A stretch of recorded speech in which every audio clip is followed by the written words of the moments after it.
The city was restless that evening. Traffic honked, screens flashed, and people hurried past with their heads bowed, as if the world's weight pressed too heavily on their shoulders. But inside his own heart, Sonny carried a silence deeper than the noise around him. A silence no sound could touch. For weeks, he had lived with an ache that left no scar on the skin, but lingered quietly behind the eyes. In crowded trains, busy cafes, and noisy offices, he felt surrounded, yet untouched. Loneliness in a crowd, he thought, cuts sharper than loneliness in an empty room. One rainy afternoon, searching for shelter, Sonny noticed a library. It stood on a street corner he had passed 100 times, but somehow never really seen. The old wooden door groaned as he pushed it open, like it was surprised someone had come in. Inside, the air smelled of paper and time.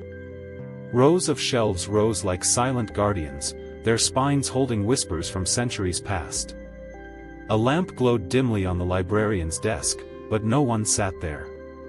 The whole place felt, waiting. Sonny wandered slowly, letting his fingers brush against the rows of books. There were titles he didn't recognize, authors long gone, thoughts preserved like pressed flowers between fragile pages. He stopped at one small, faded blue volume, its cover worn smooth, with no title. When he opened it, there wasn't a story inside. There were letters. Dozens of them, written in uneven handwriting. Each one began the same way.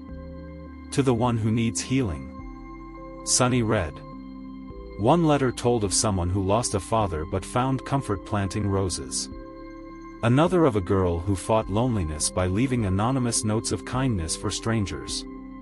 Another of a boy who once wanted to disappear, but stayed, because he believed the world needed his music. Page after page, voice after voice. Ordinary people leaving behind fragments of their hope. And in that quiet, Sonny realized. He was not alone in his loneliness. There had been others. There still are others.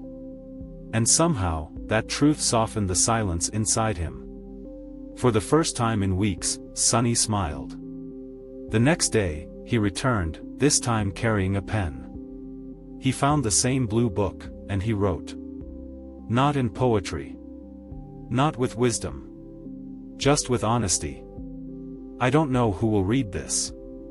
But if you feel empty, know this, your life is not small. Even in the crowd, you are enough. And sometimes, enough is all it takes to begin again. He slipped the book back into its place. Days turned into weeks. He kept coming back, sometimes to write, sometimes to read, sometimes just to sit in the library's hush. Then one afternoon, he opened the book and saw words beneath his own. A reply. Thank you. I read this on a day I was ready to give up. Your words kept me here. Sonny closed the book, hands trembling, not from pain, but from wonder. He didn't need to know their face, their name, their story. Because healing doesn't always come from those closest to us. Sometimes, it comes from strangers whose lives brush against ours only once. But leave a light we carry forever. Outside, the city was still loud. But inside Sonny's silence, something had changed. It was no longer heavy. It was no longer hollow. It was the silence of peace. And each time he crossed that street and glanced at the old library with its crooked windows and quiet shelves, he thought. We are not alone. We are enough. And sometimes, enough is where healing begins.